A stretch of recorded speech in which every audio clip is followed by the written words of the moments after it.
자, 우리 해수의 표층순환에 관해서 얘기해봅시다. 자, 가장 첫 번째 등장하는 게 뭐냐면 위도별 에너지 불균형이 나와요. 아니, 이게 왜 나오냐? 그러니까 이게 해수의 표층순환의 원인이 될 거거든. 자, 우리 위도별 에너지 불균형에 관해서 얘기해보자면, 자, 지구는 어떻게 생겼어, 지구? 구형으로 생겼죠. 자, 지구가 구형으로 생겼고, 자, 요 가운데 우린 여기 뭐라 그러지? 적도, 맞아요. 자, 이 적도 지방, 우리 저위도 지역 같은 경우에는 태양 에너지가 이렇게 수직으로 들어오죠. 그러니까 우리 손전등 수직으로 비춰본 거 기억나? 자, 손전등 수직으로 비쳤을 때 우리 빛 어떻게 비춰져? 좁은 면적에 되게 밝게 비춰진단 말이지. 그러니까 좁은 면적에 들어오는 태양 복사 에너지량이 많다는 뜻인 거야. 자, 근데 고위도로 갈수록, 극지방 고위도로 갈수록 어떻게 돼? 태양 복사 에너지가 비스듬히 들어오지. 자, 그럼 손전등을 비스듬히 비췄다라고 생각하면 돼. 그럼 손전등 비스듬히 비추면 넓은 면적의 빛이 비춰지지만 밝기가 어때? 희미하지. 그러니까 똑같은 면적을 비교했을 때 들어오는 태양 복사 에너지량은 저위도가 더 많다는 뜻인 거야. 고위도로 갈수록 줄어든다라고 얘기할 수가 있어요. 그래서 얘들아, 저위도 같은 경우에는 들어오는, 자, 즉 흡수하는 태양 복사 에너지량이 워낙 많기 때문에, 그런데 흡수만 할까요? 지구가 에너지를 흡수만 하면 계속해서 뜨거워지지 않겠어? 흡수만 하진 않습니다. 뭐도 해요? 방출도 해요. 우린 그걸 뭐라고 하게? 우리 알고 있어. 지구가 방출하는 에너지를 뭐라 그래? 지구 복사 에너지라고 얘기를 하죠.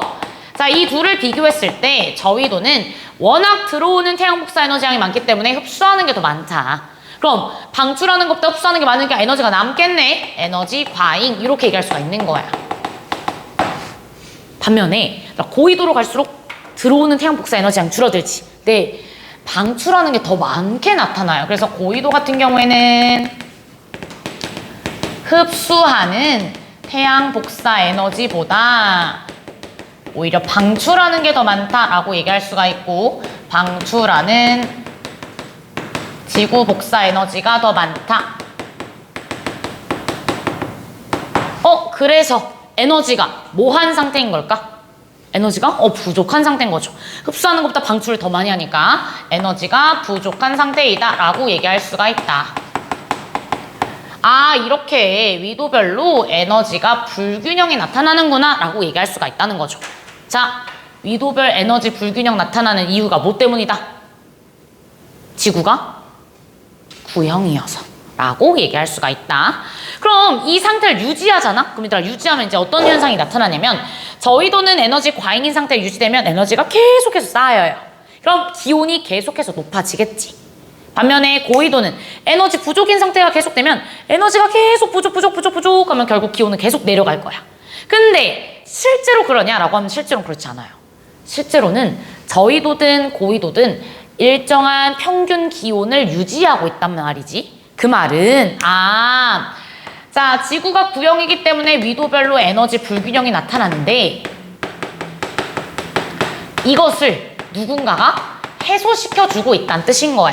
얘들아, 누가 해소시켜줘? 대기와 해수의 순환에 의해. 자, 대기와 해수의 순환에 의해 불균형이 해소가 된다라고 얘기를 할 수가 있다고요. 그럼 얘들아, 얘가 불균형을 해소한다는 건 에너지는 무슨 위도에서 무슨 위도 쪽으로 이동하고 있다는 뜻인 걸까요? 에너지는 많은 저위도에서 적은 고위도 쪽으로 이동하고 있구나 라고 얘기할 수가 있는 거겠죠. 그럼 결국 이 대기와 해수의 순환이 불균형 해소시켜주니까 지구 전체적으로는 에너지는 균형을 이루고 있다라고 얘기할 수 있습니다. 지구 전체적으로는 에너지 균형을 이루고 있다. 요렇게 우리가 얘기할 수 있다. 오케이. 자, 이것을 우리가 그래프로 한번 살펴볼 거고요. 자, 저 왼쪽 그래프, 왼쪽 위에 있는 이 그래프 있지? 별표 쳐줘. 이 그래프 많이 나오는 그래프입니다. 자, 위도별로 흡수하는 태양 복사 에너지량과 방출하는 지구 복사 에너지량을 그래프로 나타낸 거고요. 저 위도 보여? 흡수하는 태양 복사 에너지량이 다른 위도보다 훨씬 높은 걸 볼 수가 있죠. 방출하는 것보다 흡수하는 게 더 많기 때문에 얘는 에너지 과잉인 상태이다 라고 얘기할 수가 있고, 고위도는 반대지. 방출하는 지구 복사 에너지가 흡수하는 우리 태양 복사 에너지보다 많아서 에너지가 부족인 상태. 근데 여기서 오해하면 안 되는 게 하나가 있어. 얘들아, 저위도는 우리 태양 에너지를 수직으로 받기 때문에 흡수하는 태양 복사 에너지가 가장 많은 거 맞죠? 근데 우리 오해하면 안 되는 거. 그럼 방출하는 지구 복사 에너지는 고위도가 가장 많다. 이거 맞아 틀려? 아니라고 해야 돼. 방출하는 지구 복사 에너지도 위도별로 봤을 때는 저위도가 가장 많아요. 고위도로 갈수록 방출하는 지구 복사 에너지량 적어지죠.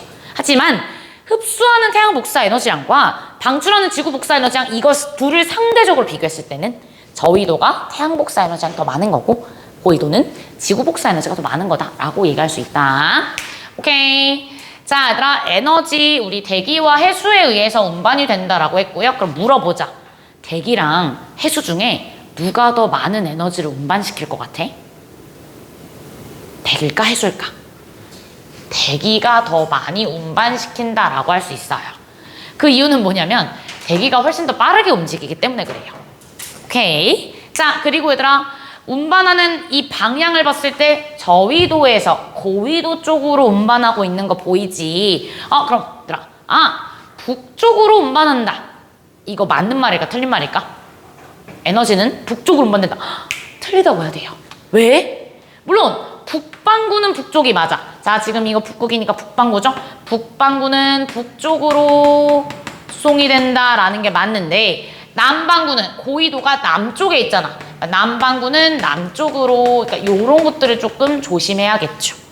무조건 북쪽으로 에너지가 운반된다라고 하면 틀린다. 북반구에서만 그게 가능.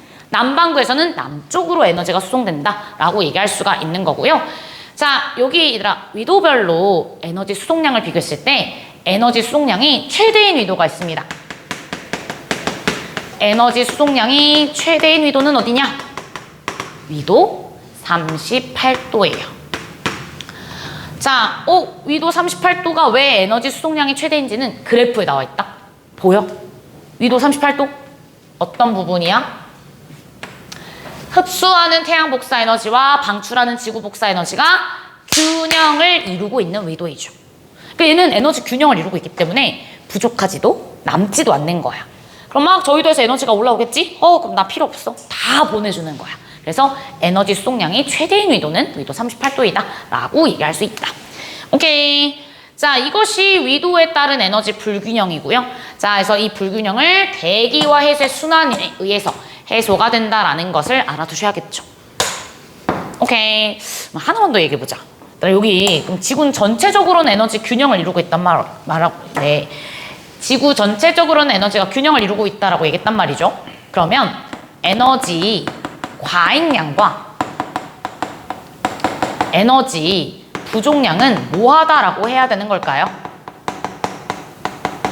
에너지 과잉량과 에너지 부족량은 같다. 그래서 결국은 전체적으로 에너지 균형을 이루고 있다라고 얘기할 수 있겠죠. 오케이. 그래서 이걸 한 이유는 대기 대순환과 해수의 표층순환이 나타나는 이유를 설명한 겁니다. 그럼 우리 이제 대기 대순환에 대해서 얘기해 보도록 합시다. 자, 우리 대기 대순환에 관해서 얘기해 볼 거고요. 자, 얘들아, 대기 대순환 발생 원인. 방금 얘기한 거 밑줄. 위도별 에너지 불균형으로 발생. 그리고 지구 자전의 영향을 받습니다. 자, 자전을 하지 않을 때랑 자전할 때를 우리가 둘 다 살펴볼 거거든. 자, 지구가 자전하지 않았을 때의 대기 대순환은 다음처럼 나타나요. 한번 설명해 줄게. 자, 적도 부근, 저위도죠. 에너지 과잉인 위도야. 그러니까 얘는 기온이 높겠어, 낮겠어? 기온이 높아. 따뜻한 공기가 많이 있을 거야. 따뜻한 공기는 밀도가 커, 작아? 작아요. 그래서 얘는 상승하려고 합니다. 가볍기 때문에. 그래서 이 저위도에서 이 따뜻한 공기는 위로 상승을 하는 거야. 이 상승한 공기는 고위도 쪽으로 이동을 하게 돼요. 그럼 고위도 같은 경우에는 추운 곳이잖아. 그럼 기온이 낮은 찬 공기가 분포할 거란 말이지. 찬 공기는 밀도가 커, 작아? 밀도가 큽니다. 그러니까 얘는 무거우니까 아래로 가라앉겠지. 그래서 극지방에서 공기는 하강 기류가 나타나고 이렇게 하강한 공기는 다시 저위도 쪽으로 이동을 하게 되는 거야. 아, 그러면서 얘들아 결국 각 반구당 순환세포 몇 개가 만들어져? 각 반구당 순환세포는 한 개씩 만들어지는 거야. 한 개씩 만들어진다 라고 얘기할 수가 있어요. 이렇게 형성된 순환을 순환세포라고 표현해. 이때 이 순환의 이름은 뭐라고 얘기하냐면 헤들리 순환이다 라고 표현하게 됩니다. 헤들리 순환. 자, 그리고 우리가 이제 바람에 관해서도 얘기를 할 건데, 얘들아, 우리는 어디에 서 있어? 땅 위에 서 있죠. 지상에서의 바람을 우리가 좀 얘기를 할 겁니다. 자, 얘들아, 이게 지금 땅인 거잖아? 그럼 지표 부근에서의 공기의 흐름을 볼 거고, 자, 봐봐. 우리 북반구 같은 경우에는 지표 부근의 공기가 이렇게 북쪽에서 남쪽으로 이동하고 있는 걸 볼 수가 있죠. 그럼 얘들아, 이 바람의 풍향은 무슨 풍이라고 해야 될까? 북풍, 남풍? 북풍이라고 해야죠. 얘들아, 풍향은 불어오는 곳의 방향을 얘기하는 거잖아. 아, 그래서 북반구에서는 북풍이 불겠구나 라고 얘기할 수가 있고, 그럼 남반구 같은 경우에는 자, 지표 부근, 우리 지표 부근에서 공기 흐름이 이렇게 아래에서 남쪽에서 북쪽으로 이동하고 있단 말이죠. 그럼 남반구는 무슨 풍이 불고 있다? 남풍이 불고 있구나 라고 얘기할 수가 있는 거겠지. 그래서 이렇게 자전을 하지 않았을 때는 각 반구당 순환세포는 한 개씩 형성되고 북반구는 북풍, 남반구는 남풍이 분다 라고 얘기할 수가 있다. 근데 실제로 지구는 자전하지 않나요? 아니죠. 자전을 하죠. 자, 그럼 자전을 할 때를 좀 잘 살펴봐야겠죠. 자, 지구가 자전을 할 때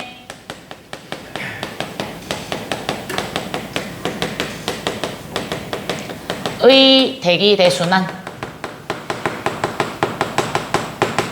자, 자전을 하게 되면 어떠한 힘이 작용하게 되냐면, 우리 이거는 태풍할 때도 얘기했었다. 자, 지구가 자전하면 무슨 힘이 발생한다?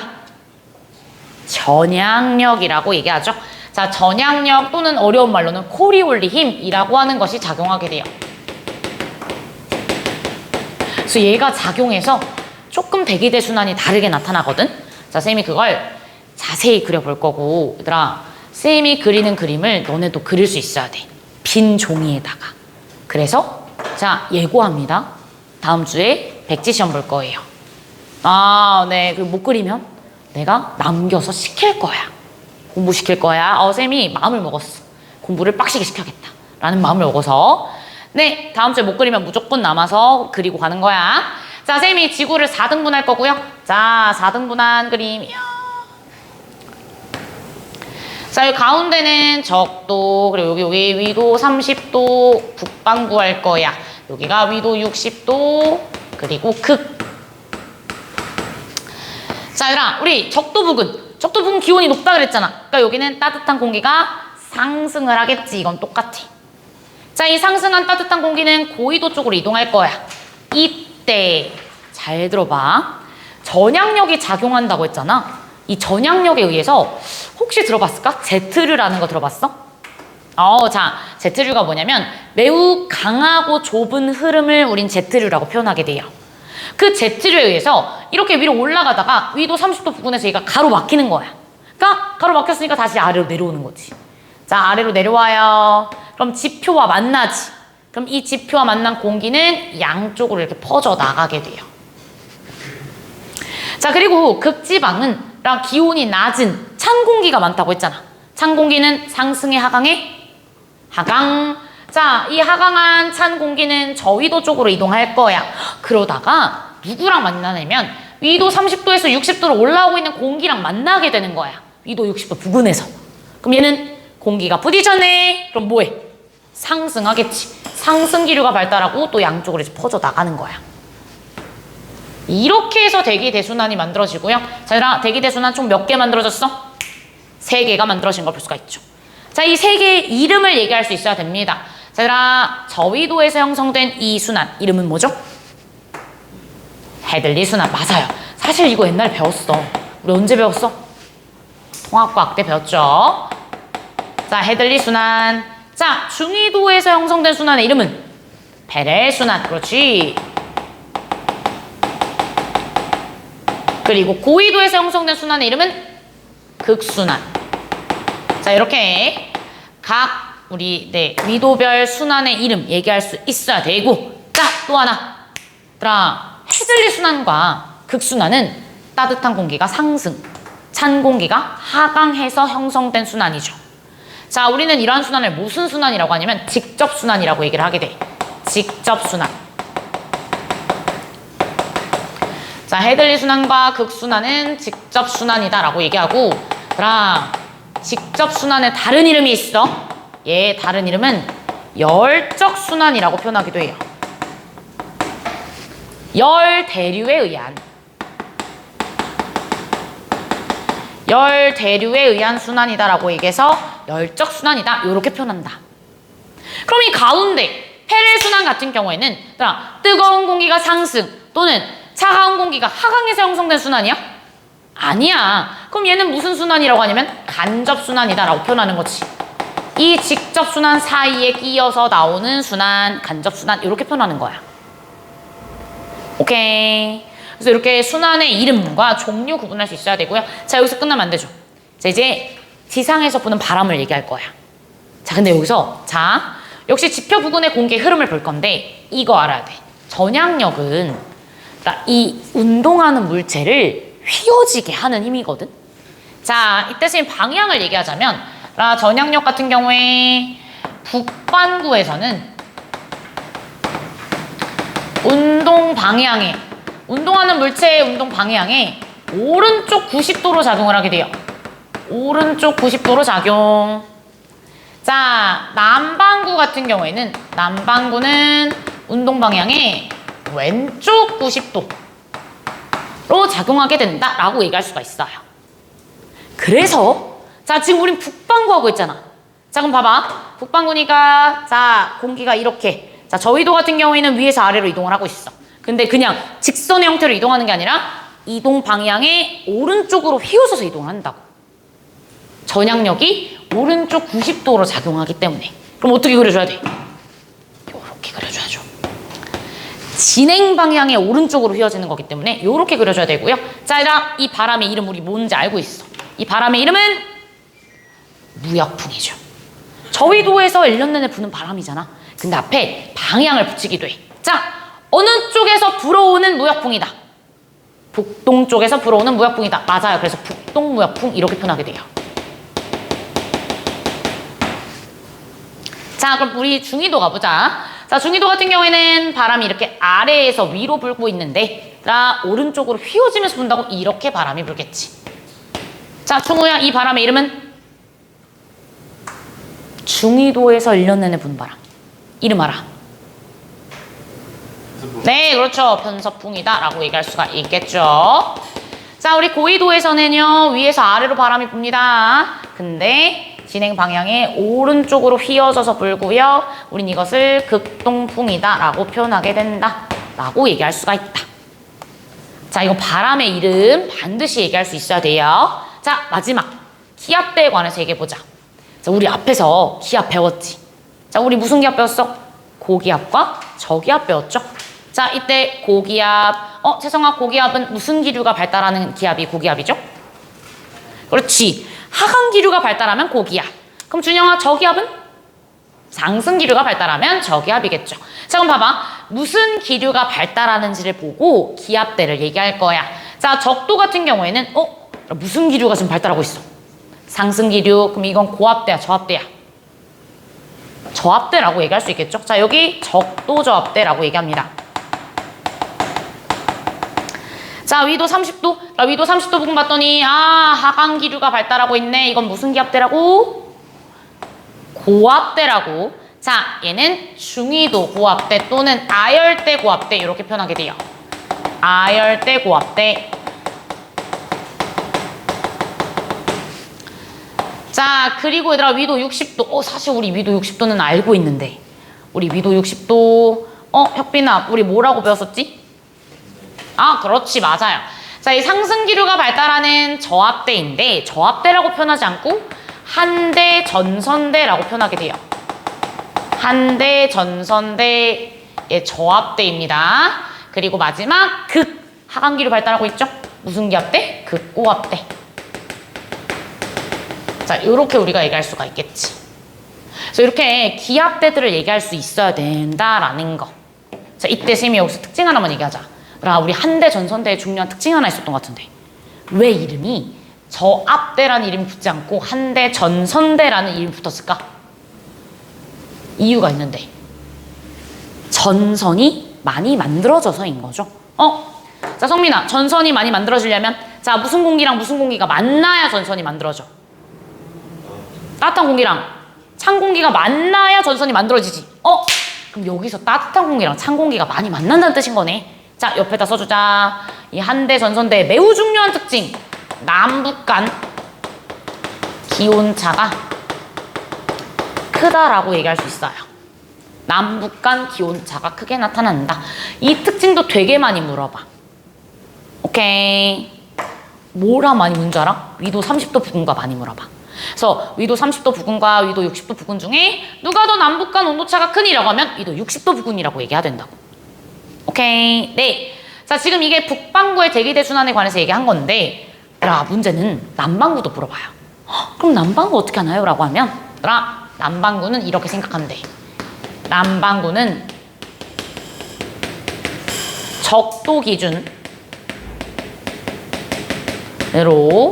북반구와 대칭이다 라고 얘기할 수 있어요. 북반구와 대칭. 그러니까 쉽게 얘기하면 적도를 이렇게 가운데 선으로 두고 데칼코마니 라고 생각하면 돼. 대칭 관계다 라고 얘기할 수가 있고, 자, 그리고 두 번째 중요한 특징. 요즘 그림에서도 나름 표현하려고 했는데 고위도로 갈수록 대기대 순환의 높이가 어떻게 돼? 낮아지고 있는 걸 볼 수가 있죠. 그 특징도 되게 어려운 문제에서 많이 나오는 특징이거든. 안 써져 있다 얘들아, 써주세요. 고위도로 갈수록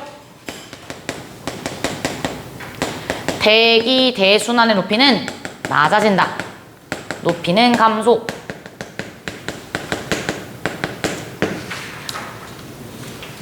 자, 그리고 세 번째 특징. 자, 이것도 그림으로 많이 물어보는 문제 중에 하나인데, 자, 쌤이 A하고 B를 찍어볼게. A, B 이렇게 찍었다고 해보자.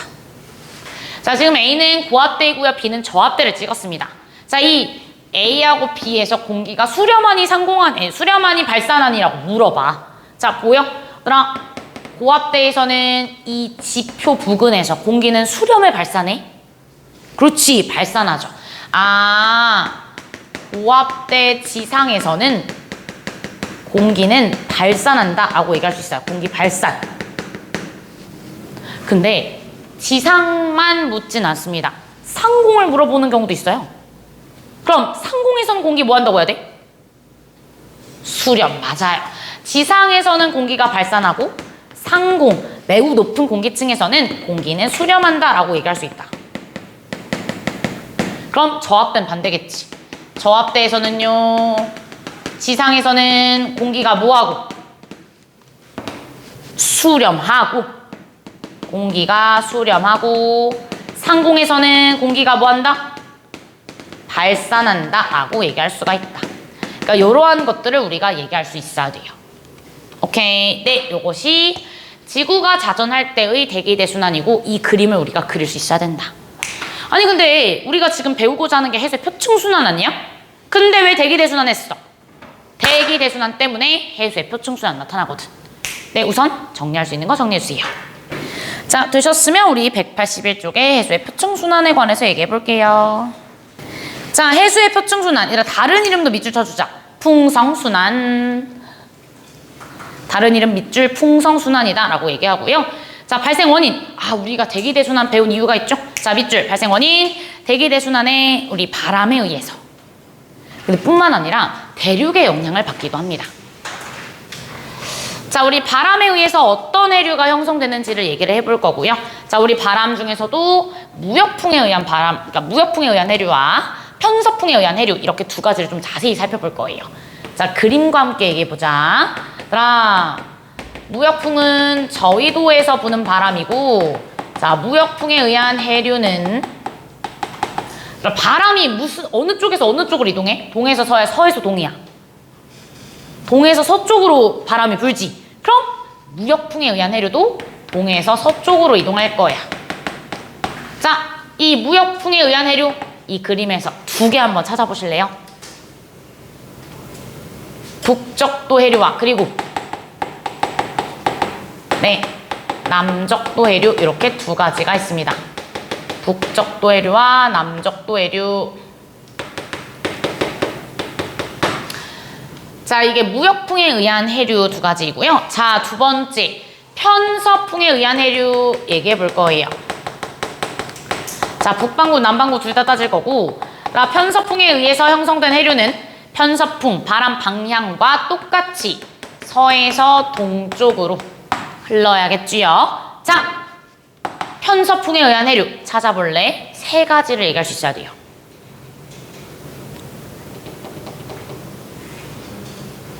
북, 태평양 해류, 또 북대서양 해류, 남반구에서 하나 더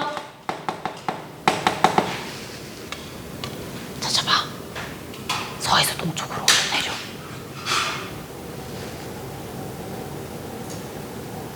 남극순환 해류가 있다라고 얘기할 수 있습니다. 남극순환 해류. 요렇게 세 가지가 있어요. 특히 우리가 진짜 조심해야 되는 건 이 남극순환 해류야. 그러니까 얘 이름이 왜 이렇게 붙은 줄 알아? 남극순환. 남극 주변을 순환하고 있어서 남극순환 해류야. 근데 진짜 많이 실수하는 포인트가 뭐냐면, 아, 남극순환 해류? 아, 얘 고위도에 흐르는 해류네. 이렇게 하면 이제 틀리는 거야. 편서풍에 의한 해류라며. 편서풍은 무슨 위도에서 부는 바람인데? 중위도에서 부는 바람이잖아.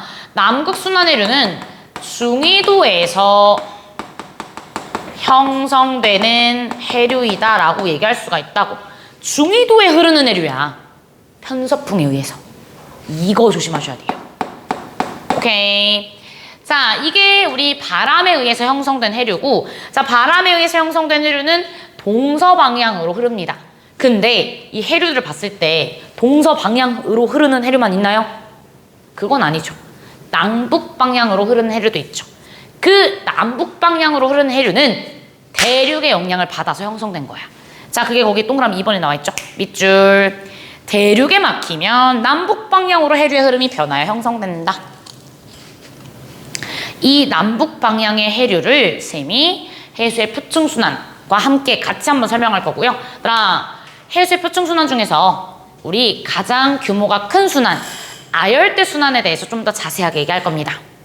자, 우리는 규모가 가장 큰 아열대 순환, 그것도 우리 북태평양과 남태평양, 태평양의 아열대 순환에 관해서 얘기를 할 거예요. 태평양의 아열대 순환. 아열대래, 아열대. 자, 우리 열대, 무슨 위도 지역에서 형성되는 기후야? 열대. 저위도죠. 자, 중위도는 온대야. 그럼 아열대가 뭐냐면 아가 버금가다의 아자야. 그러니까 열대의 버금가는? 그래서 저위도와 중위도 사이에서 형성되는 순환이 아열대 순환이에요. 자, 그래서 선생님이 저위도와 중위도 그려볼 거고, 얘들아, 선생님 북반구도 남반구도 둘 다 할 거야. 자, 둘 다 그릴 수 있어야 돼. 자, 우리 북반구부터 가보자. 나 지금 북반구 여기 지금 저위도 무역풍이 불고 있는 영역대이죠. 자, 북반구 저위도에서 무역풍에 의해서 형성된 해류의 이름이 뭐야? 북적도 해류야. 어디에서 어디로 흐른다? 서에서 동에서 서. 무역풍에 의해서 형성된 해류니까 동에서 서쪽으로 흘러야겠지요. 이것도 얘기할 수 있어야 되는 거야. 자, 이것이 북적도 해류, 무역풍에 의한. 근데 얘들아, 거기 그림을 보면 알다시피 이 북적도 해류가 계속 서쪽으로 이동할 수 없습니다. 대륙에 가로막혀요. 그래서 이렇게 위쪽으로 올라가는 해류가 형성돼요. 자, 이 해류, 남북 방향으로 흐르는 해류고, 이 해류의 이름이 쿠로시오 해류야. 자, 쿠로시오 해류, 바람에 의해서 형성된 거다. 아니라고. 대륙에 의해서 형성된 거다라고 얘기할 수가 있다고. 그래서 이 쿠로시아가 중위도 쪽으로 올라간 거네. 자, 우리 중위도에서 1년 내내 부는 바람이 뭐야? 중우야? 중위도에서 1년 내내 부는 바람? 너에겐 계속 이것만 묻고 있는 것 같아. 무슨 바람이죠? 네, 편서풍이요. 중위도에서는 편서풍이 불고, 얘들아, 이 편서풍에 의해 서에서 동쪽으로 흐르는 해류가 형성되겠지. 자, 이 해류의 이름은 북태평양 해류입니다.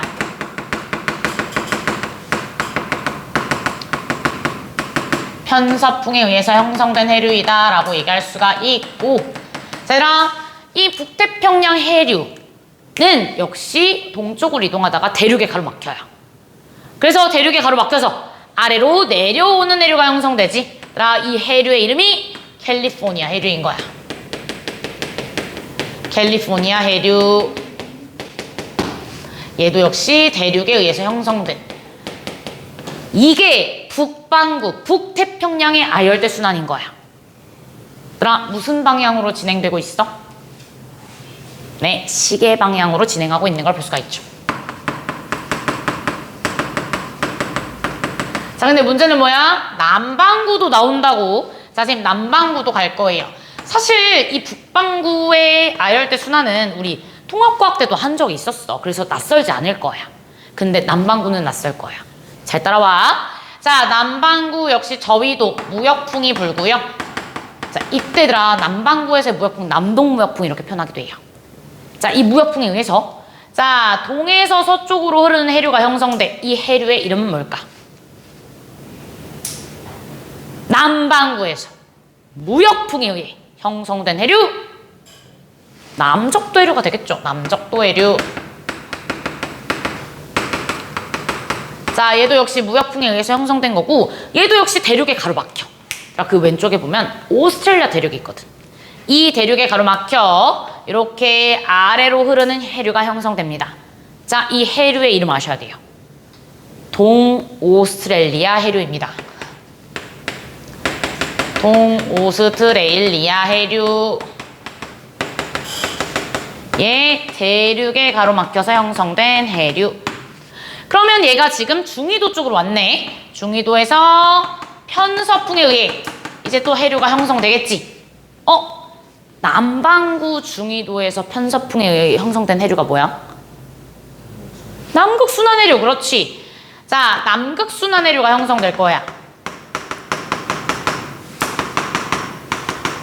편서풍에 의해서. 근데 얘는 사실 남극순환, 자, 대륙에 가로막히지 않고 우리 남극을 주위를 막 이렇게 도는 게 남극순환 해류거든. 근데 아주 매우 일부는 이 남아메리카 대륙의 끝부분에 가로막혀요. 그래서 아주 매우 일부는 이렇게 위로 올라가는 해류가 형성됩니다. 자, 이 해류의 이름도 아셔야 돼요. 페루 해류라고 얘기를 하고요. 페루 해류. 얘도 역시 대륙에 의해서 형성된 해류예요. 이렇게 해서 남태평양의 아열대 순환이 형성이 되는 거야. 자, 어때? 무슨 방향으로 진행되고 있어? 시계 반대 방향으로 진행되고 있는 걸 볼 수가 있죠. 아, 진짜 북반구하고 남반구는 대칭이구나 라는 걸 여기서 확인할 수가 있겠지. 오케이. 그래서 남반구의 이 아열대 순환을 형성하고 있는 해류들의 이름도 얘기할 수 있어야 돼요. 자, 그럼 조금만 더 자세히 가볼게. 자, 우리 남북 방향으로 흐르는 해류는 특징이 좀 있습니다. 자, 지금 빨간색으로 그린 해류와 노란색으로 그린 해류, 얘네들은 특징이 좀 공통되게 나타나거든. 자, 가볼게. 빨간색으로 그린 이 해류는 무슨 위도에서 무슨 위도 쪽으로 이동하고 있어? 저위도에서 고위도 쪽으로 이동하고 있죠. 자, 얘는 그래서 수온이 온난한 난류다라고 얘기할 수 있습니다. 자, 선생님, 빨간색으로 그린 이 해류는 난류. 난류는 저위도에서 고위도 쪽으로 흐르는 해류가 난류이다 라고 얘기할 수가 있다. 자, 근데 조심. 난류 무조건 위쪽으로 흐른다. 이거 맞아, 틀려? 아니라고 해야 된다고. 남방은 반대 아래쪽으로 흘러. 그러니까 위도로 외워야 돼, 위도로. 자, 얘 수온 어떻다고? 수온? 높다고. 자, 수온뿐만 아니라 뭐도 높게 나타나냐면 염분도 높게 나타나요. 염분도 높다 라고 얘기할 수가 있다. 낮은 게 있어, 낮은 거. 뭐가 낮냐면 수온이 높으면 용존 기체량 어떻게 되지? 적게 나타나죠? 용존 산소 적다라고 얘기할 수가 있고요. 그리고 물고기의 먹이가 되는 영양 염류의 양도 적다라고 얘기할 수 있어요. 자, 이게 난류의 특징.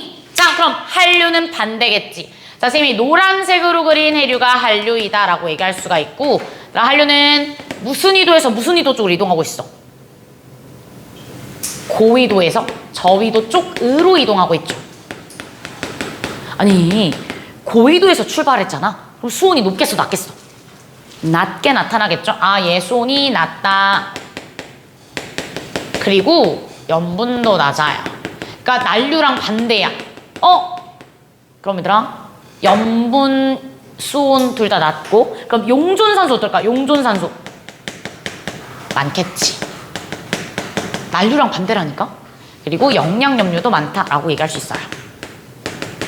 영양염류도 많다. 요렇게 우리가 얘기할 수 있어야 된다. 자, 특징 더 갈 거야. 자, 이 난류랑 한류의 위치를 봤을 때, 난류 어때? 자, 이 태평양, 커다란 대양의 서쪽에 있나요? 동쪽에 있나요? 서쪽에 있죠. 자, 그래서 우리는 이 난류는 좀 주의사항이 있어. 아열대 해양에서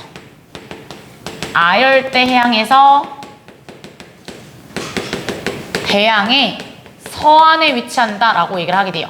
서쪽 해안에 위치한다. 서안. 그래서 이 난류를 다른 말로는 서안 경계류 이렇게 표현하기도 해요. 자, 그럼 한류는 어디 있어?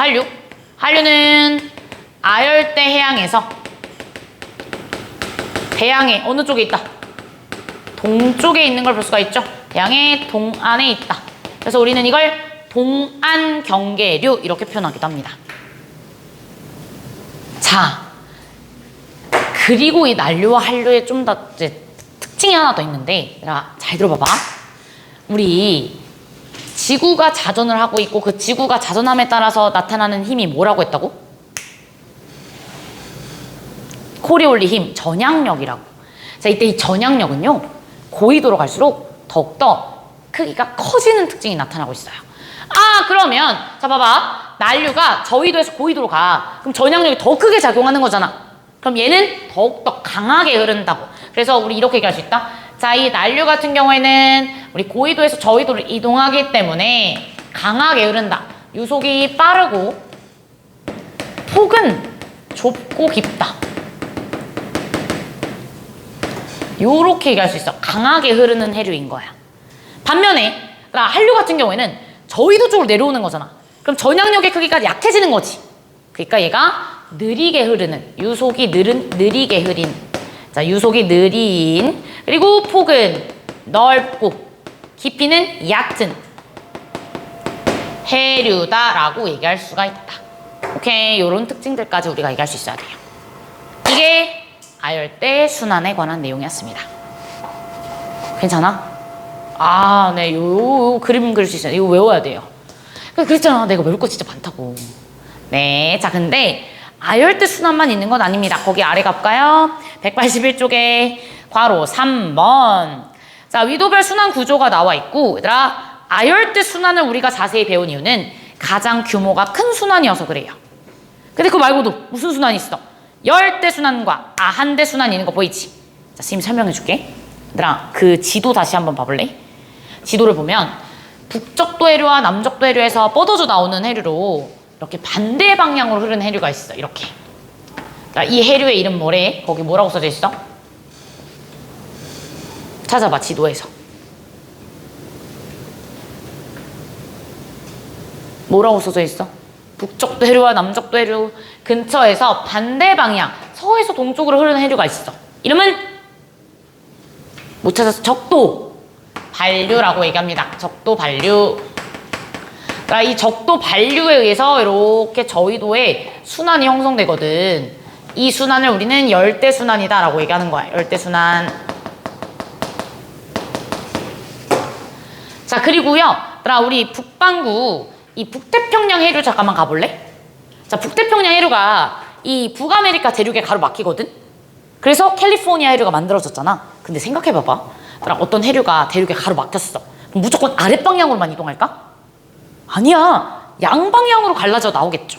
자, 그래서 이 북태평양 해류가 이렇게 위쪽으로 흐르는 해류가 형성되게 되고, 그래서 만들어진 순환이 있어. 그래서 만들어진 순환이 아한대 순환인 거야. 아한대 순환. 자, 다시 북태평양 해류가 대륙에 가로막혀서 양쪽으로 갈라져 나오게 되고 위쪽으로 올라가는 이 해류에 의해서 아한대 순환이 만들어진다. 근데 남반구가 볼까요? 남반구는 자, 남극 순환 해류의 매우 극일부가 가로막혀서 위쪽으로 올라가는 해류가 형성되었지. 근데 나머지는 이 대륙들을 다 통과하거든. 그럼 얘는 이 고위도 쪽으로 뻗어져 나오는 이 해류가 만들어져 안 만들어져? 안 만들어져. 그래서 매우 중요한 포인트. 남반구는 아한대 순환이 있다 없다? 남반구는 아한대 순환이 형성되지 않습니다. 북반구만 아한대 순환이 있어. 그래서 거기 아한대 순환에 얘들아 화살표 옆에 별표 쳐줘. 북반구에서만 아한대 순환이 있다. 별표. 남반구에서는 남극 순환 해류가 대륙에 가로막히지 않아서 한 바퀴를 돌기 때문에 남반구는 아한대 순환 만들어지지 않는다고. 그게 여기서 되게 중요한 특징이에요. 이게 해수의 표층 순환에 관한 내용이었습니다. 자, 이제 우리 182쪽에 표층 순환의 역할에 관해서 얘기해 봅시다. 표층 순환의 역할. 자, 우리 표층 순환이 형성된 이유는 뭐 때문인가요? 라고 하면 위도별 에너지 불균형을 해소시키기 위해서다 라고 얘기를 했었죠. 자, 그래서 밑줄 표층 순환의 역할 첫 번째 위도별 에너지 불균형 해소. 에너지를 무슨 위도에서 무슨 위도 쪽으로 운반시켜준다고? 저위도에서 고위도 쪽으로 운반시켜준다고. 자, 난류와 한류의 특징이 거기 나와 있죠. 선생님이 아까 얘기했던 내용인데 그럼 하나만 더 얘기해보자. 난류랑 한류 둘이 만났어. 그럼 얘네들 막 섞이니라고 하면 사실 섞이지 않거든? 난류랑 한류가 둘이 만나면 누가 누구 아래로 내려가게 돼요. 자, 생각해봐봐. 밀도가 어떠한 아이가 아래로 내려가야 될까요? 밀도가? 큰 아이가 내려가야겠지. 자, 그럼 난류랑 한류 중에 누가 더 밀도가 클까요? 라고 묻는 거야. 누가 더 밀도가 클 것 같아? 네, 맞아요. 쓰세요. 한류 옆에다가 밀도가 크다. 난류는 상대적으로 밀도가 작다라고 얘기할 수 있습니다. 그 이유가 뭐 때문이냐면 수온 때문이야. 자, 우리 앞에서 밀도에 관한 내용 얘기했었거든. 수온이 낮을수록 염분이 높을수록 밀도가 크거든. 근데 둘 중에 수온이 조금 더 큰 영향을 주기 때문에 수온이 더 낮은 한류가 밀도가 더 크다라고 얘기할 수가 있다. 그리고 바로 2번 연안 지역의 기후에 미치는 영향이 나와 있는데요. 자, 여기 멕시코 만류가 있습니다. 이 멕시코 만류 우리가 배우지 않은 해류야. 근데 잘 봐봐. 저위도에서 고위도 쪽으로 이동하고 있지. 자, 얘 난류야 한류야? 저위도에서 고위도 쪽으로? 난류죠. 난류. 자, 이 멕시코 만류의 영향을 받는 곳들에 대해서 좀 얘기를 할 건데요. 여기 지금 보니까 뉴욕이 있고요. 레이캬비크가 있습니다. 레이캬비크 어딘 줄 알아? 아이슬란드에 있어. 아이슬란드. 그 쌤이 요새 보고 있는 예능 중에 서진이네 2에 아이슬란드에서 막 요리를 막 하더라고.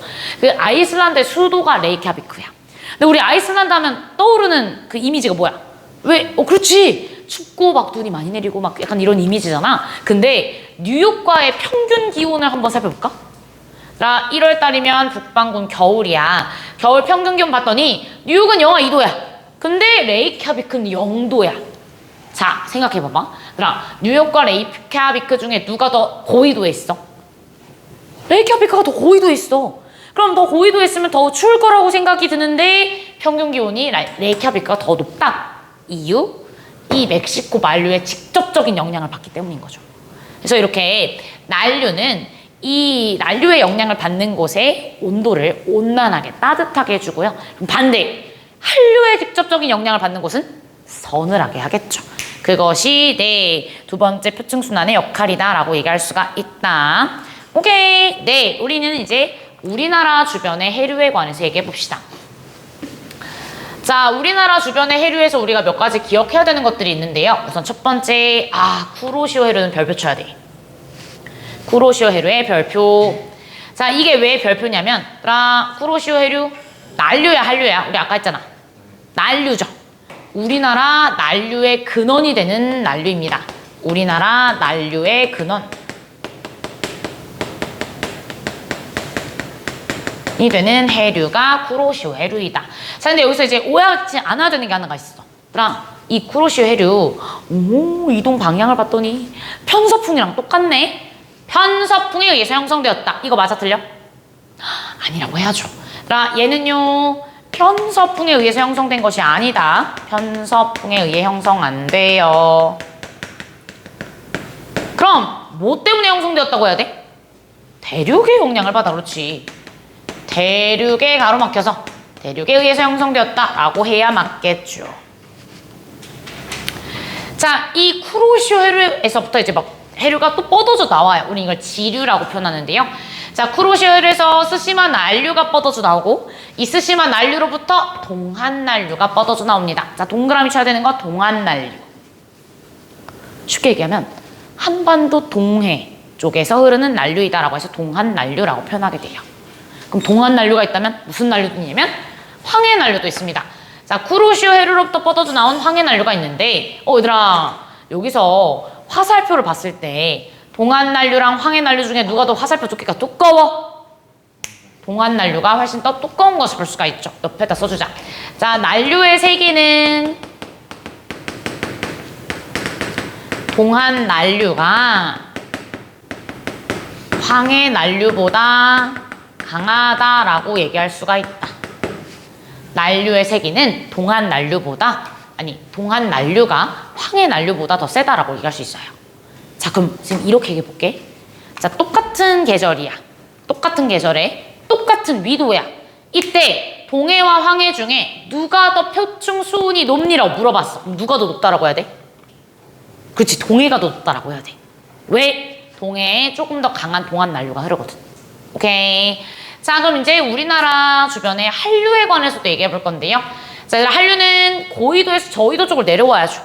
자, 저기 러시아 타고 이렇게 내려오는 연해주 한류가 있고, 자, 이 연해주 한류로부터 뻗어져 나온 북한 한류가 우리나라의 한류입니다. 북한 한류의 동그라미.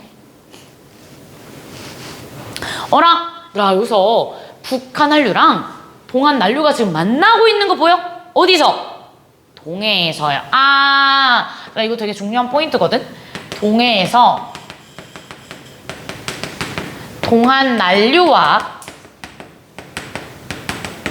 북한 한류가 만나는 것을 볼 수가 있습니다. 자, 이렇게 만나서 무엇을 형성하냐면 조경수역이라는 것을 형성하게 돼요. 이게 되게 중요한 포인트야. 동한 난류와 북한 한류가 만나서 조경수역이 형성된다. 자, 이때 우리 조경수역의 특징에 관해서 얘기하면, 온난한 난류랑 한랭한 한류가 만났잖아. 그러면 남북 간 수온차가 크겠어, 작겠어? 남북 간 수온차가 크다, 작다?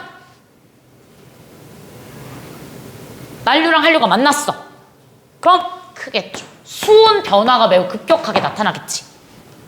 자, 이걸 다른 말로는 등수온선 간격이 느슨하다야, 빽빽하다야? 빽빽하다겠지. 그렇지. 수온 차이가, 이거 쉽게 생각하면 봐봐. 난류, 자, 예를 들어서 온도가 23도씨래. 대충 수온이. 한류는 막 18도씨야. 얘네들이 만났어. 그럼 여기 사이에는 23부터 18도씨까지 이렇게 있겠지. 빽빽하게. 그래서 남북 간 수온차가 크다. 다른 말로는 등수온선이 조밀하게 나타난다 라고 얘기할 수가 있다. 등수온선이 조밀하게 나타난다 라고 얘기할 수가 있고, 그리고 또 하나 더 특징. 난류에 사는 물고기가 있고요, 한류에 사는 물고기가 있어. 난류에 사는 물고기를 우리는 난류성 어종이라고 표현해요. 한류에 사는 물고기는 한류성 어종이라고 해. 그럼 난류랑 한류가 만나는 곳이니까 당연히 난류성 어종도 잡히고 한류성 어종도 잡히겠지? 되게 물고기가 잘 잡히는 좋은 어종이야. 그러한 특징도 갖고 있다라고 얘기할 수 있습니다. 자, 근데 이 위치가 고정되어 있는 건 아니에요. 지금 여기 그림에는 여기 지금 조경수역이 형성되어 있지만 얘가 무조건 고정되어 있는 건 아니고요. 자, 선생님이 위치 변화에 관해서 얘기하자면 계절에 따라 위치 변화가 차이가 있어요. 여름철에는 난류가 강할 것 같아? 한류가 강할 것 같아? 여름철. 그렇지. 여름철에는 온도가 높으니까 난류가 조금 더 강하게 흐르겠지. 그럼 아래에서 위로 강하게 치고 올라가는 거야. 그러면 조경수역의 위치는 어떻게 될까요? 여름철에는 올라가겠죠. 두 글자로. 북상한다라고 얘기할 수 있어요. 자, 이 조경수역 여름철에서의 위치는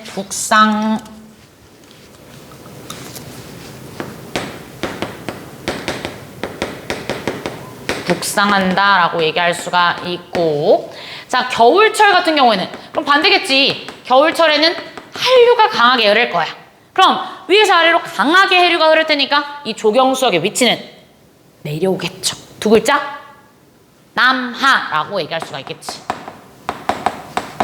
이렇게 조경수역의 위치는 계절에 따라서 위치가 변할 수 있다.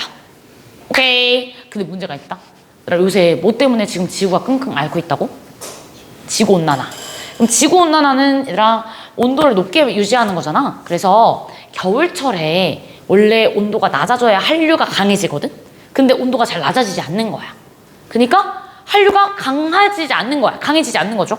그러니까 조경수역의 위치가 남하하지 않기 때문에 우리나라 동해에서 한류성 어종이 잘 잡히지 않는다고 해요. 오케이. 어찌됐든 이렇게 조경수역의 특징까지 얘기할 수 있어야겠고요. 네, 되셨으면 우리는 이제 넘어갈 거예요. 자, 여기까지가 해수의 표층순환에 관한 내용이었고요.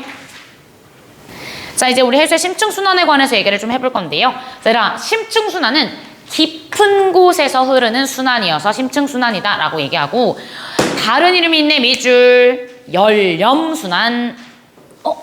우리 아까 표층순환의 다른 이름이 뭐였지? 풍성순환이었고요. 심층순환의 다른 이름은 열염순환이다. 자, 우리 심층은 바람이 거의 불지 않는단 말이지. 바람의 영향을 받지 않습니다. 그럼 이 심층순환 왜 발생하니라고 하면 거기다 발생 원인의 동그라미 밀도차요.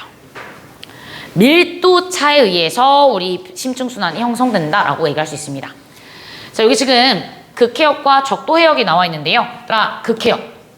자, 극해역은 매우 추운 곳이니까 얘는 이 해수가 냉각이 일어날 거야. 즉 다른 말로 수온이 낮아진다는 뜻인 거죠. 그리고 극지방이잖아. 극지방에선 뭐가 형성될 수 있지? 빙하. 자, 빙하의 형성을 두 글자로 얘기해봐. 빙형은 아니겠죠? 자, 뭐죠? 결빙이겠죠? 결빙. 결빙이 일어나게 되면 염분이 증가합니다. 그래서 수온이 낮아지고 염분이 높아진 이 극해수는 밀도가 커진 거잖아? 밀도가 큰 해수는 뭐 하고 싶어 해? 가라앉고 싶어 해. 그래서 얘가 가라앉는 거야. 자, 우린 그걸 침강이라고 얘기를 하는 거죠. 극해역에 있는 이 표층 해수가 밀도가 커져서 침강하는구나. 그럼 얘들아, 아래로 가라앉았어? 그럼 여기 그대로 있을까? 아니야. 퍼져 나가는 거야. 저위도 쪽으로 퍼져 나갑니다. 심해에서 확산된다라고 얘기할 수가 있고, 그래서 혹시 기억나? 우리 해수에 성질할 때 우리 용존 기체에서 용존 산소량 그래프를 좀 떠올려 보면 심층에서 용존 산소량이 이렇게 증가를 했단 말이지. 그 이유가 두 가지였어. 첫 번째, 심층에 생물이 적었죠. 그러니까 호흡량이 줄어들어서 용존 산소량 증가한다라고 했었고, 두 번째가 극해역의 찬해수의 유입이었다고. 그게 이렇게 유입이 되는 거야. 오케이. 자, 그럼 저위도 적도해역으로 갔어요. 저위도는 따뜻한 곳이잖아. 그럼 수온이 높아질 수밖에 없겠지? 수온이 높아지면 밀도가 작아지니까 얘는 위로 이제 올라가게 되는 거야. 자, 얘들아, 요 그림에는 표시가 안 되어 있는데요. 이렇게 깊은 찬해수가 위로 올라가는 이 현상을 용승이라고 얘기합니다. 그래서 적도, 저위도 해역에서 용승이 일어나게 되고, 이렇게 용승한 해수는 표층수와 이제 연결이 되게 되는 거야. 그럼 여기서 우리가 이제 알아낼 수 있는 거. 아, 결국은 표층수와 심층순환은 이어진다라는 걸 얘기할 수가 있는 거야. 연결되어 있다. 오케이. 자, 이게 심층순환의 발생 원리이고요. 이걸 실험으로 나타낸 것이 거기 아래 탐구자료창에 있습니다. 이 탐구자료창 별표 하나 맞춰주자. 이거 생각보다 되게 많이 문제에서 나오는 실험이거든. 자, 종이컵 바닥 중앙에 작은 구멍을 뚫은 후에 물을 담은 수조의 한쪽에 종이컵 바닥이 잠길 정도로 고정시킨 상태로 파란색 수를 얼음물과 빨간색 수를 소금물을 각각 붓는데요. 얼음물에 밑줄 네, 자, 얼음물은요 수온이 낮은 물이죠. 자, 얼음물 수온이 낮은 물. 소금물은 염분이 높은 물이죠. 자, 이 얼음물과 소금물을 종이컵에 부었더니 보여? 다 아래로 이렇게 가라앉은 것을 볼 수가 있지. 이거 우리 뭐라고 한다고 두 글자? 침강. 그렇지. 침강이 일어난 거라고. 그런 다음에 그곳에 머물러 있는 게 아니라 옆으로 이렇게 퍼져 나가는 걸 볼 수가 있지. 아, 심층순환도 이렇게 나타나겠구나 라고 얘기할 수가 있는 거라고. 근데 여기서 주의사항이 하나 있습니다. 그러니까 무조건 얼음물이면 무조건 침강하고 소금물이면 무조건 침강하는 걸까? 아니야. 그러니까 침강을 할 수 있었던 이유는 수조 안에도 물이 있잖아. 수조 안의 물보다 밀도가 커서인 거야. 그렇지. 자, 그래서 얘들아, 이 두 실험에서의 우리 주의사항, 무조건 얼음물과 소금물이 가라앉는 게 아니라 밀도가 수조 안에 있는 물보다 수조 안 물보다 얼음물, 소금물이 더 커서 그래서 침강이 일어난 거다라고 얘기할 수가 있다. 그러니까 수조에 있는 물이 더 밀도가 크게 되면 침강은 일어나지 않는다고요. 오케이. 침강이 일어나려면 밀도가 더 커야 된다고 상대적으로. 자, 그럼 내가 더 찬 얼음물, 더 찬 얼음물, 더 짠 소금물을 넣었어. 그럼 훨씬 더 침강이 강하게 나타나겠지. 오케이. 그럼 심층순환은 더 강하게 나타나겠구나. 이렇게 얘기할 수가 있고. 그럼 물어보자. 그러니까 표면의 물 선생님 한번 물어볼게요. 자, 이 침강한 이 해수는, 그러니까 침강한 물은 이렇게 옆으로 퍼져 나갈 겁니다. 그럼 표면에 있는 물 있죠? 이 표면에 있는 물은 종이컵에서 멀어질까? 종이컵 쪽으로 이동할까? 어떻게 이동할 것 같아? 종이컵 쪽으로 해요. 맞아요. 이렇게 이동한다라고 할 수 있어요. 아니, 왜죠? 면 물이 아래로 가라앉는 거잖아. 그럼 그 빈 곳을 채워주기 위해 표면의 해수가 그쪽으로 이동을 하게 돼요. 오케이. 그래서 표면의 해수는 종이컵 쪽으로 이동한다라는 것까지 우리가 여기서 알아두셔야 됩니다. 오케이. 그래서 요 실험은 정말 많이 나오는 실험이니까 반드시 기억해 주시고. 자, 이렇게 심층순환 발생 원리에 대해서 얘기해봤고요. 그럼 우리 심층순환 관측해 볼 거야. 자, 거기 2번. 근데 심층순환은 매우 깊은 곳에서 흐르는 순환이잖아. 우리가 직접 볼 수 있을까요? 쉽지 않습니다. 자, 이 심층순환은 우리가 간접적인 방법으로 알아낼 건데 뭘 분석할 거냐면 수괴 동그라미, 수괴를 분석할 거예요. 자, 얘들아, 수괴란 수온과 염분이 일정한 해수 덩어리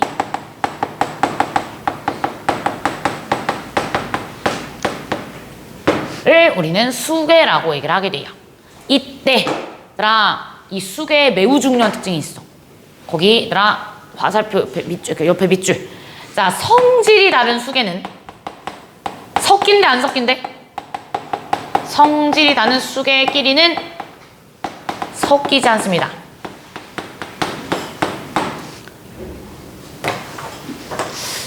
수괴끼리는 좀 뭔가 이상한 것 같아. 수괴와는 수괴와는 섞이지 않는다. 자, 성질이 다른 수괴와는 섞이지 않는다. 그래서 우리는 이걸 보고 수괴를 추적할 수가 있는 거야. 아, 그래서 얘는 어디에서 만들어져서 어떻게 이동하고 있구나. 이런 걸 간접적으로 우리가 추적을 할 수가 있다라는 거. 그렇게 해서 우리가 심층순환을 관측한 거고요. 자, 그것의 우리 일종인 189쪽 오른쪽에 자, 지금 이 그림 나와 있죠? 이 그림 우리 한번 해석하러 가볼게요. 자, 우리 189쪽에 수온 염분도를 이용한 해수의 성질과 이동 해석하기가 나와 있고요. 자, 여기 자, 우리 왼쪽에 있는 그래프는 수온 염분도, X축은 염분, Y축은 수온. 자, 그리고 이 대각선은 등밀도선입니다. 이때들아, 여긴 등밀도선에 사실 숫자가 써져 있지만 숫자 안 써져 있어도 우리 밀도 얘기할 수 있어야 된다고? 어느 쪽으로 갈수록 밀도가 커지는 걸까요? 밀도는 수온이 어떨수록 크다. 수온이 낮을수록 염분이 높을수록 크니까 오른쪽 아래로 갈수록 밀도가 증가한다 라고 얘기할 수가 있다고. 자, 여기 지금 A, B, C 이렇게 지금 찍혀 있는데요. A, B, C 이 세 개 중에 밀도가 가장 큰 거 누군가요? 네, 맞아요. 밀도는 B가 가장 크고요. 그 다음은 C, 그 다음 A 순이다 라고 얘기할 수 있어요. 자, 이 A, B, C가 어떤 해수인지가 거기 나와 있어. 자, A, 대서양 해수와 지중해 해수가 만나는 곳인데 수심 200m에서 600m의 해수. 요쪽이겠네요, 요쪽. 자, 그리고 자, B, 대서양의 해수와 지중해 해수가 만나는 곳인데 수심 2000m 해수래. 자, 그럼 요 아래겠네, 요 아래. 자, C, 지중해 해수랍니다. 그럼 봐봐. 자, 지금 지중해 해수가 지브롤터 문턱을 넘어서 이 대서양 쪽으로 들어올 건가 봐. 그럼 얘가 이렇게 들어왔을 때 어느 쪽을 흐르겠니? 어느 깊이를 흐르겠니? 라고 묻는 거야.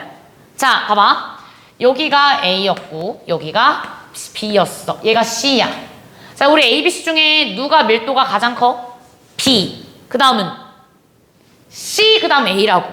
그럼들아, 이 C는 A보다는 밀도가 크니까 더 아래쪽을 흐르겠지? 네, B보다는 밀도가 더 작지? 그러니까 B의 위쪽을 흐를 거야. 즉, 이 지중해 해수가 이렇게 유입되게 되면 A와 B 사이를 흐르겠구나. 이런 식으로 얘기할 수가 있는 거라고. 오케이. 그래서 밀도를 비교해서 얘가 어느 쪽을 흐르겠구나 라는 것을 우리가 얘기할 수가 있다는 거야. 그래서 선생님 마지막 화살표 보이시나요? 지중해 해수가 대서양으로 들어가게 되면 대서양과 지중해가 만나는 곳에서 수심 600m부터 2000m 이 사이, A하고 B 사이를 흐르겠구나 라고 얘기할 수가 있다고. 왜? 밀도 차이 때문에. 오케이. 이런 식으로 얘기할 수도 있어야 된다. 이런 식으로 이 수온 염분도와 수계를 분석해서 우리는 대서양의 심층순환을 찾아낸 거고요. B 별표 쳐줘. 대서양의 심층순환 너무너무 중요. 자, 여기서 우리가 알아야 되는 해수는 세 가지입니다. 우리 세 가지 동그라미 쳐볼 거고요. 자, 첫 번째 남극 저충수 동그라미.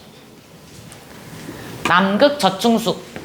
두 번째 북대서양 심층수. 세 번째 남극 중충수. 이렇게 세 가지 동그라미.